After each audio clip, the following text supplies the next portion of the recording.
think it is always problematic when there, because conflict of interest is not just, if you look at the definition of the government of Canada, is not just material conflict of interest, pecuniary, but perception of a conflict of interest. And this clearly creates a perception of a conflict of interest in the eyes of Canadians. Gang, what's up? Aaron here, Canadian Looney. It's so ridiculous. When are these Liberal voters going to wake up and watch some frontline politics rather than David Cochran saying the story that Mark Carney is anything but a criminal? He's a disaster. Hundreds of conflicts of interest. Perception of a conflict of interest is a big issue. But somehow the CBC covers it up. We watch frontline politics right here. Check this out. Mark Carney is a con man and a sellout. Let's take a peek.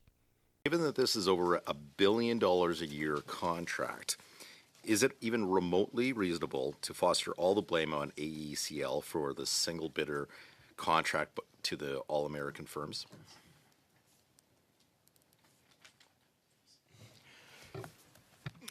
No, that AECL is not solely limited to time. Mr. Luprecht? Okay. Sorry, can you reformulate your question? So is this solely to blame on AECL? Obviously not. This is the line that the government's giving us, is that it's all ACL. It's got to be some accountability here within government.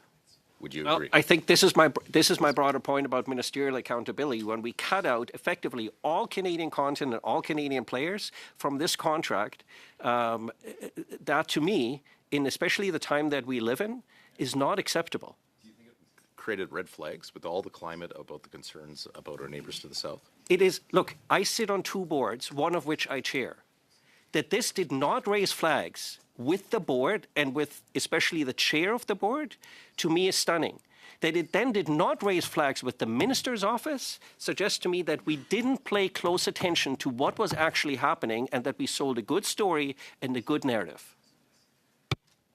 And just playing out on what the negative, having this all-American group take over their labs. Can you walk us through an example of that going terribly bad? We've heard from other whistleblowers the concern of secrets or international agreements that, American agreements that they have to share some of those secrets that they may obtain at our nuclear labs. This is a fascinating question. In November, we had a round with about 100 IP lawyers in Quebec. They run a fantastic initiative about how this country effectively gives away free IP, going back to the Avro Arrow. But this is what we're observing. Look at the investments we've already made in the F-35, the investments in, for instance, like the German-Norwegian consortium. So the way we structure our IP, whether it's in research or the way we operate critical infrastructure, is not strategic in terms of making sure it stays in Canada, which is why I'm so concerned that the safeguards that the executive at AECL talks about, I do not believe will actually be effective, because I'm not sure that they actually understand how readily they can be circumvented. And how do you square this circle? We've heard a lot in the media about the defense industrial strategy from the government, and then they go ahead and give control over nuclear ops to an all-American group. Square that for me, or how can you possibly square that, or how could they? So it is ultimately up to the duly legitimately elected government of the day to set priorities. My concern is that this deal illustrates priorities that are entirely driven by economics. Do you think it's a concern that our Prime Minister owns shares in one of these companies? Is that a part of the missing piece of it? I think it is always problematic when there, because conflict of interest is not just, if you look at the definition of the government of Canada, is not just material conflict of interest, pecuniary, but perception of a conflict of interest. And this clearly creates a perception of a conflict of interest in the eyes of Canadians. So that the ownership of shares in that company is the perceived. So a remedy would be for him to divest these shares. Would that make this go away then? We have commissioners and agents of Parliament that are tasked with ensuring that those divestments are done in a way that is compliant with policy and procedure. So it is not for me to comment.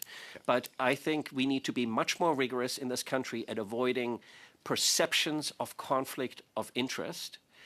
It is great that we can attract talent, such as the current Prime Minister, as members of Parliament, but then that talent also needs to make sure that they avoid any such perception of conflict of interest, because that will undermine precisely the independence that we expect of our executive. And you're talking about the executives at AECL and the Canadian Nuclear Labs. We hear that some of these managers are making over $500,000 a year. Is that accurate?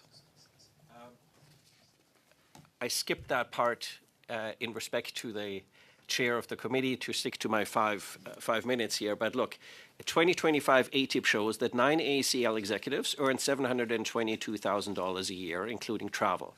Most were not Canadian. By fiscal 23-24, AECL's 11 senior executives averaged over $500,000 each, and 28 senior contractors, of which I believe 27 out of 28, but I would need to check, it's in the ATIP, were American, earned $377,275 a year. That is more than the annual salary of the Prime Minister. See, I'm sorry, back this up. I didn't realize these are Americans then.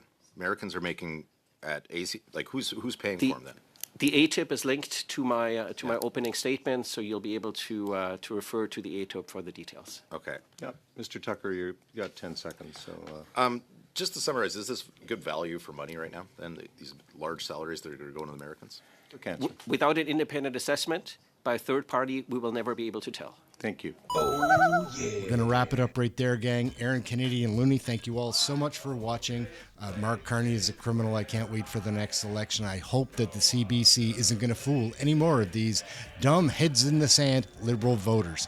Like, it's time for change. Anyhow, thank you for watching the video. We cover Canadian federal politics, as I've mentioned, and that's it. Come and check out one of our live shows. We'll catch you in the next video. Ciao for now.